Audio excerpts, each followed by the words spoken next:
예수 그리스도를 믿음으로 말미암아 의롭다함을 받은 인생, 즉 성도들은 항상입니다. 죽을 때까지 지체 속에서 한 다른 법, 즉 죄의 법이죠.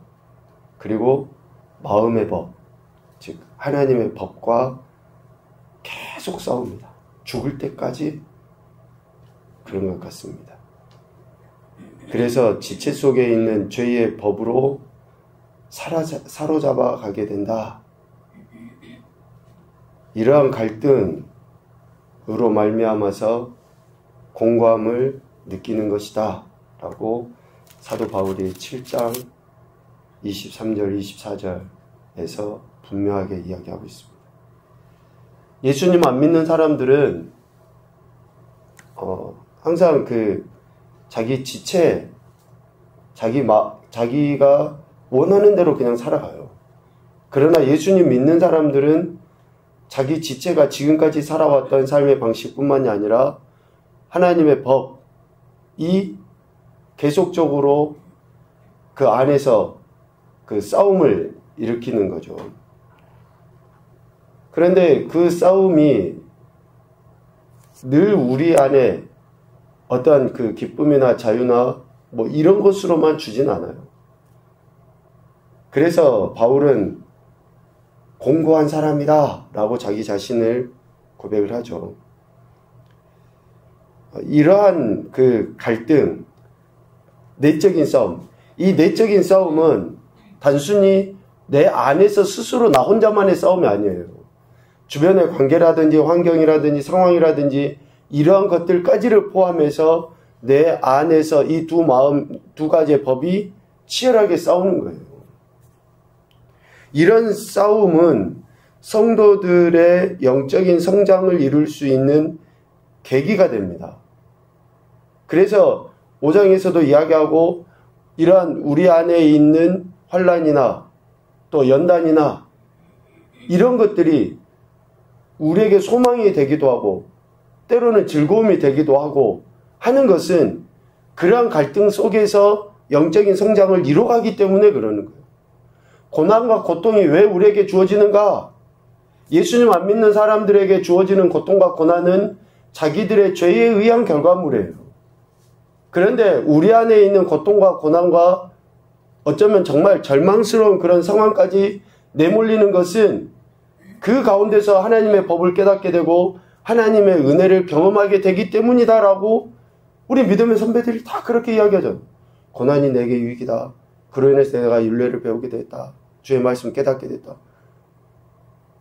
그러니까 지금 내가 당하는 환난과 고통 속에서 하나님의 법을 더 알게 되고 하나님의 은혜에 감사하고 있는지 아니면 여전히 불평하고 원망하고 있는지를 보면 내가 예수 그리스도를 믿음으로 말미암아 의로워졌다고 함을 받았는지 안 받았는지를 알게 돼요. 다른 사람이 봐서가 아니라 내 스스로 고통을 당하고 어려움을 당하고 갈등이 있을 때 더 하나님께 찾게 되고 하나님을 찾게 되고 하나님께 나가게 되는지 아니면 에이 모르겠다 그냥 될 대로 되겠지 자포자기하고 오히려 세상 것을 쫓아오고 여기 원하는 대로 쫓아가면 아무리 입술로는 교회 다니고 예수님을 찬양한다고 이야기하지만 정말로 의롭다함을 받은 인생인지 아닌지를 스스로 자가진단을 하게 된다고요. 그래서 고난은, 연단은, 갈등은, 문제는, 질병은, 어려움은 우리의 믿음을 테스트해보는 척도예요, 척도. 시험지와 똑같습니다. 고난이 없는 것이, 갈등이 없는 것이 유익이 아니에요. 그런데 여러분 계속 이야기하잖아요. 예수님을 믿는 사람은 갈등이 없을 수 없다니까요. 내적인, 외적인 갈등이 있을 수밖에 없어요. 그래서 바울은 이러한 갈등을 영적 성장을 이룰 수 있는 계기가 되기 때문에 하나님께 감사한다라고 7장 25절에 이야기할 뿐만 아니라 8장 1절에 그러한 이들을 결코 정죄할 수 없다. 예수 믿으면서 맨날 저래. 왜 고집스러워? 저 사람이 뭐 누구 맞아? 목사 맞아? 뭐 이렇게 정죄할 수가 없다는 거예요. 정죄할 필요도 없고, 그리스도 예수 안에 있는 생명의 성령의 법이 죄와 사망의 법에서 해방하였기 때문이다 라고 8장 2절에 분명하게 이야기해요. 왜 우리가 정죄할 수도 없고 왜 이런 갈등과 고난 속에서 하나님께 감사해야 되느냐? 그것은 생명의 성령의 법이 죄와 사망의 법에서 해방하였기 때문에, 즉 5장에서부터 계속 이야기한 것처럼 믿음으로 말미암아 의로워졌기 때문에 정죄할 수도 없고 할 필요도 없다 라고 이야기해요. 그것을 오늘 8장 전체를 보면 이렇게 이야기를 합니다. 생명의 성령의 법이 죄와 사망의 법에서 해방하였다 라고 하는 것은 뭘 의미하냐? 우리가 하나님의 양자가 되었다는 것을 의미해요. 15절 말씀에 의해서 우리가 하나님의 자녀, 하나님의 양자가 되었다.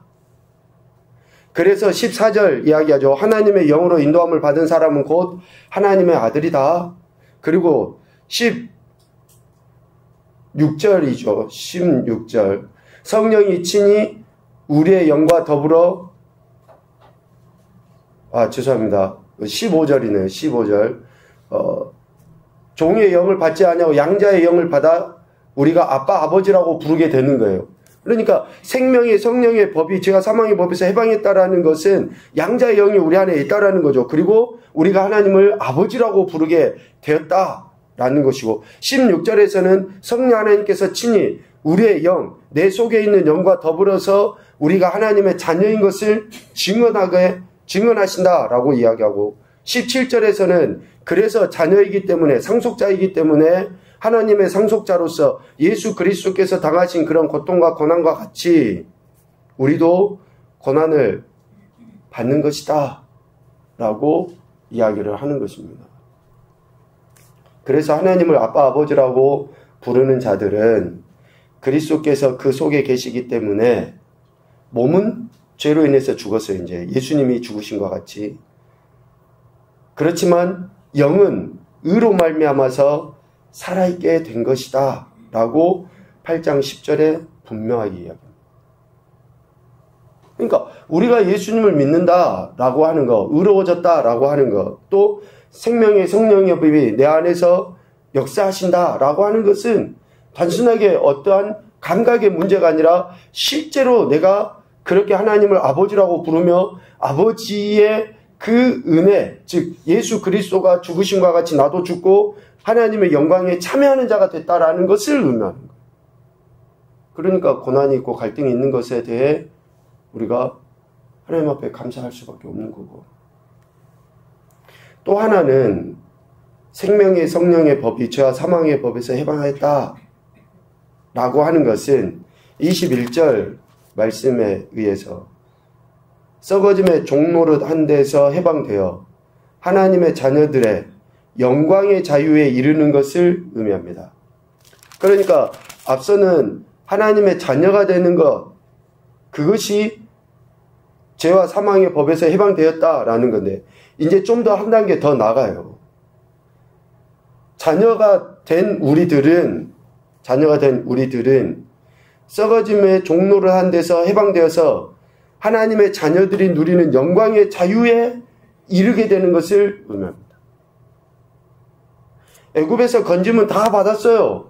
그런데 애굽에서 건짐받은 그 사람들이 다 가나안 땅에 들어간 건 아니잖아요. 그 가운데서 불평하고 원망하고 했던 사람들은 애굽에서 건짐 받았는데도 불구하고 죽임을 당해요. 우리가 하나님을 아버지라고 부를 수 있어요. 그러면 아버지라고 부르는 우리는 하나님의 영광에 이르는 그 자유를 누리며 살아가는 거예요. 여전히 죄인된 죄의 속성을 가지고 살아가는 게 아니에요. 우리가 하나님의 자녀고 하나님의 백성이면 백성답게 자녀답게 살아가는 거죠. 여전히 애굽에서 종살이 할 때의 방식으로 살아가는 게 아니라고요. 그래서 사도 바울은 점진적으로 자녀가 됐냐? 아니, 자녀가 되었다 라고 하면서 하나님의 자녀들의 영광에 이르는 삶을 살아야 할 것에 대해서 이야기합니다. 그래서 22절 피차 그러니까 그 피조물들이 다 이제까지 함께 탄식하며 함께 고통을 겪는 것을 우리가 안다 라고 이야기하는데, 이 말씀을 그 해설 각주를 원어를 이렇게 찾아보니까 피조물들조차도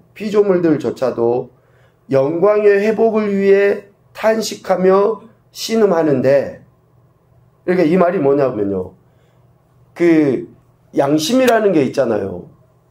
안 믿는 사람들도 양심이라는 것 때문에 마음대로 죄를 짓지 않고 죄에 민감하게 생각하며 살아가려 하는데 라는 그런 의미예요. 세상 사람들조차도, 또 심지어는 다른 여타의 종교를 믿는다고 하는 사람들조차도 양심에 의해서 죄를 짓지 않으려고 하는데, 하나님의 양자 자녀된 우리 인생이 영광의 회복을 위하여 탄식하며 신음하는 것은 당연하다 라고 지금 22절에 이야기합니다.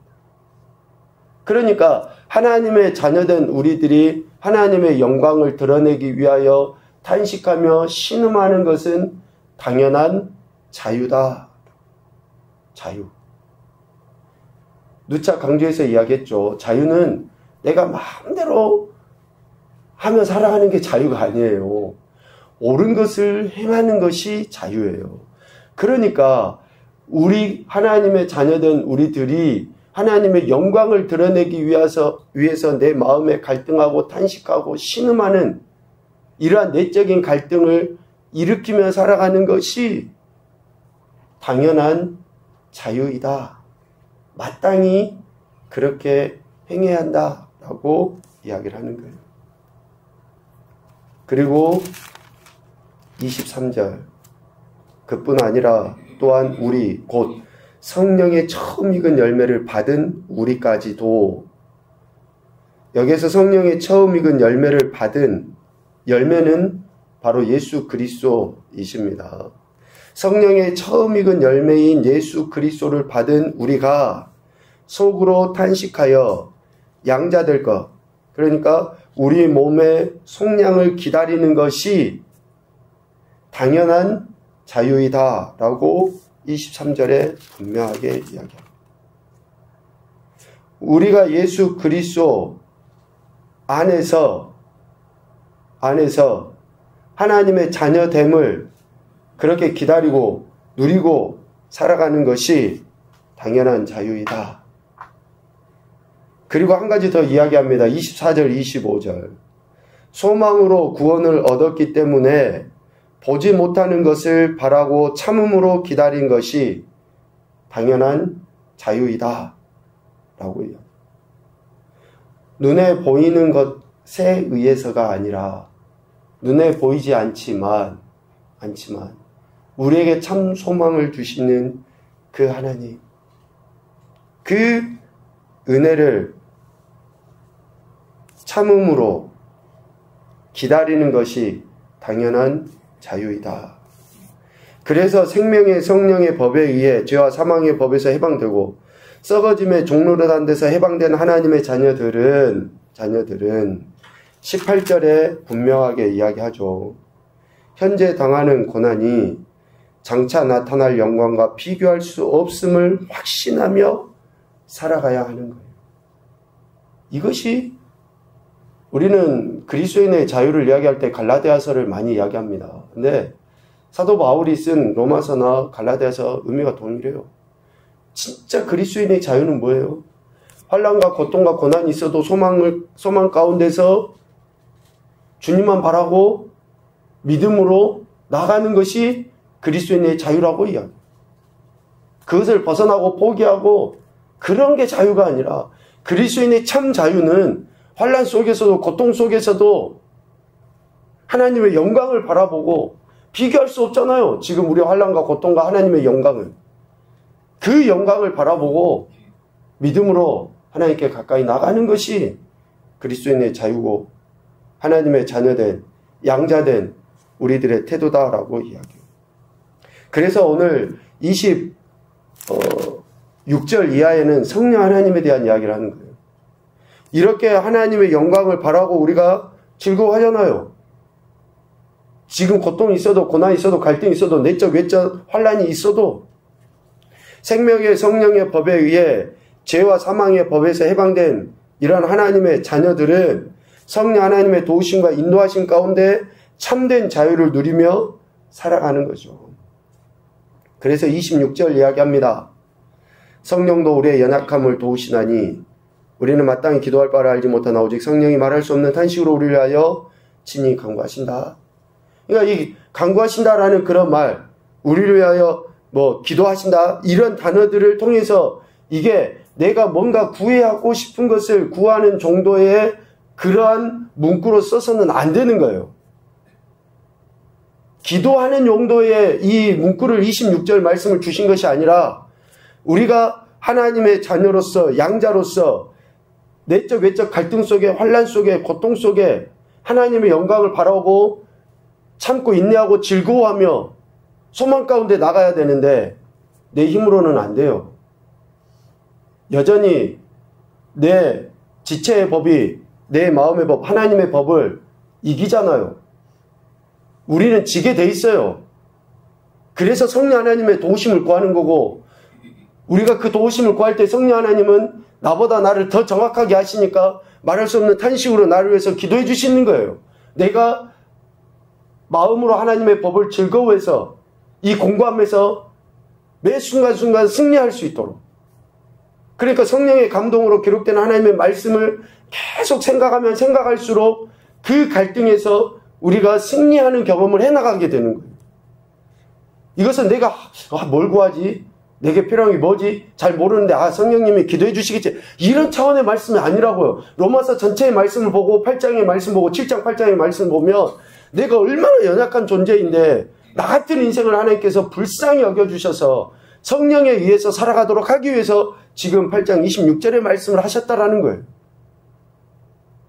그러니까 말씀을 너무 그냥 단편적으로만 여러분 이해해서는 안 됩니다. 그냥 기도하는데 내 목적을 이루기 위해서 이 말씀을 갖다 붙여서는 안 돼요. 그보다 훨씬 더 차원 높은 내가 성령의 사람이 되어주고 그보다 훨씬 더 참된 영적 자유를 누리기 위해서 하나님께서는 사도 바울을 통해 이 말씀을 우리에게 주신 건데, 그래서 성령 하나님이 어떤 분이신가? 27절, 성령 하나님의 생각이 우리의 마음을 살피시고 성령 하나님이 하나님의 뜻대로 성도를 위하여 간구하시는 거예요. 중요한 문구죠. 성령 하나님의 생각이 우리의 마음을 살피십니다. 지금 내 마음이 어떠한지, 지금 내 마음은 내가 육체의 법을 따라서 가려 하는 마음인지, 아니면 내 마음 안에 하나님 법을 즐거워하는지 늘 누가 하시는 거예요? 성령 하나님이 하시는 거예요. 내가 내 마음대로 살아가고 내 뜻대로 하면서 입술로 주여 주여 외치고 있는지, 아니면 정말로 이 인간이 이것이 하나님의 법을 즐거워해서 그렇게 하나님을 믿는다고 하고 있는지, 성령 하나님께서 내 마음을 살피시고 성령 하나님이 하나님의 뜻대로 성도를 위하여 간구하십니다. 성령 하나님조차도 하나님의 뜻대로 간구해 주시는 거예요. 여러분, 매우 중요한 대목입니다. 지금 7절은 우리가 기도를 하고 우리가 하나님의 은혜를 구하는데 성령 하나님께서 내가 하나님의 법대로 살아갈 수 있도록 이끄시고 인도해 주시는데, 그조차도 하나님의 뜻대로 성령 하나님께서 행하신다. 그리고 28절, 하나님을 사랑하는 자 곧 그의 뜻대로 부르심을 입은 자들에게는 모든 것이 합력하여 선을 이룬다 라고 이야기하죠. 모든 것이 합력하여 선을 이룬다. 그러니까 성령 하나님의 도우심과 인도하심 가운데 우리가 참된 자유를 누리며 살아가요. 이러한 것은 우리 안에 있는 모든 것들, 우리는 그냥 단순히 이 사람 저 사람이 합력해서 선을 이룬다 정도로만 여기는데, 내 안에 있는 내적인 갈등, 외적인 갈등조차도 하나님께서는 그것을 어떻게 해요? 결국 우리가 하나님의 영광을 드러내는 그러한 도구로 하나님이 쓰신다는 거예요. 그러한 도구로. 내게 갈등을 유발시키는 사람도, 그런 상황도, 환경도, 뭐 여러 가지 것들을 다 하나님께서는 내가 하나님의 영광을 드러내는 생명의 성령의 법에 의해서 하나님의 자녀가 되었다라는 것을 드러내는 도구로 쓰신다라는 거예요. 드러내는 도구. 그런데 우리는 그것을 거부하고 싫어하고 그냥 내 입에 달콤하면 좋아하고. 그래서 오늘 31절부터 39절까지 어떤 이야기를 합니까? 하나님의 사랑, 그것은 그 무엇으로도 끊을 수 없다. 35절에 분명하게 이야기합니다. 그리스도의 사랑에서 끊을 수 없다. 환난, 공고, 박해, 기근, 적신, 위험, 칼, 그 어떤 것도. 그러면서 36절 중요한 이야기를 하죠. 우리가 종일 주를 위하여 죽임을 당하게 되며 도살당할 양같이 여김을 받았다.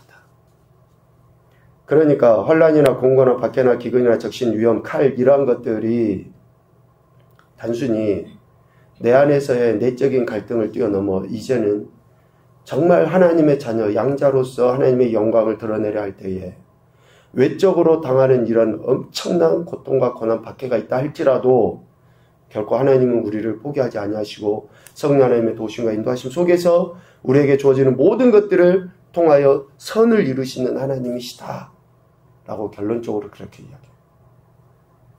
그러니까 여러분 혹시 관계 안에서나 또 상황 안에서나 환경 안에서 여러분들에게 무슨 갈등이 생기고 문제가 생기잖아요. 고통이 있잖아요. 그러면 그것을 보는 눈이 바뀌어져야 돼요.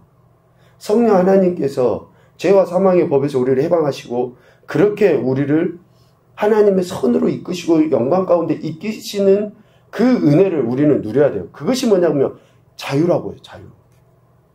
그걸 피하는 것이 자유가 아니고 회피하고 외면하는 것이 자유가 아니고 그 안에서 우리가 하나님의 은혜를 누리는 것이 자유라고 해요.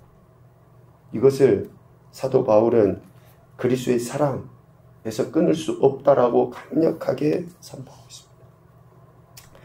첫 번째 교훈입니다. 생명의 성령의 법이 죄와 사망의 법에서 우리를 해방하였기 때문에 우리는 하나님의 자녀가 되었고 참 자유를 누리는 것이다. 여러분 진정한 자유를 누리십시오. 두 번째, 참 자유는 우리를 사랑하신 하나님의 사랑에 의하여 주어진 것으로 그 무엇도 끊을 수 없다. 세 번째, 우리를 위하여 간구하시는 성령 하나님의 역사하심을 신뢰하며 순종하는 것이 하나님의 자녀가 된 우리가 보여야 될 태도다. 성령 하나님의 역사하심을 신뢰하십시오. 그래서 우리가 성령 하나님의 은혜 가운데 더 깊이 나가고 우리의 영과 육에 어떤 환난과 고통이 있다 할지라도 하나님만 의지하게 되는 거예요. 여러분 26절, 27절 말씀을 꼭 다시 한번 28절까지 여러분 묵상을 해보십시오. 내가 정말 기도를 제대로 하고 있는지, 내가 정말 하나님의 자녀로 참 자유를 누리고 있는지, 내가 성령의 사람인지 아닌지를 이 세 절의 말씀만 다시 찬찬히 묵상해 봐도 우리가 올바르게 그리스도인으로서 죄와 사망의 법에서 해방된 자인지 아닌지를 스스로 진단을 해볼 수 있게 됩니다. 오늘도 저와 여러분에게 구원의 은혜를 베풀어 주신 하나님 앞에 보다 더 분명한 태도로서 참 자유를 누리시고 영광 올려드리시는 귀하고 복된 한날 우리의 인생이 되시기를 주님의 이름으로 축복합니다. 아멘.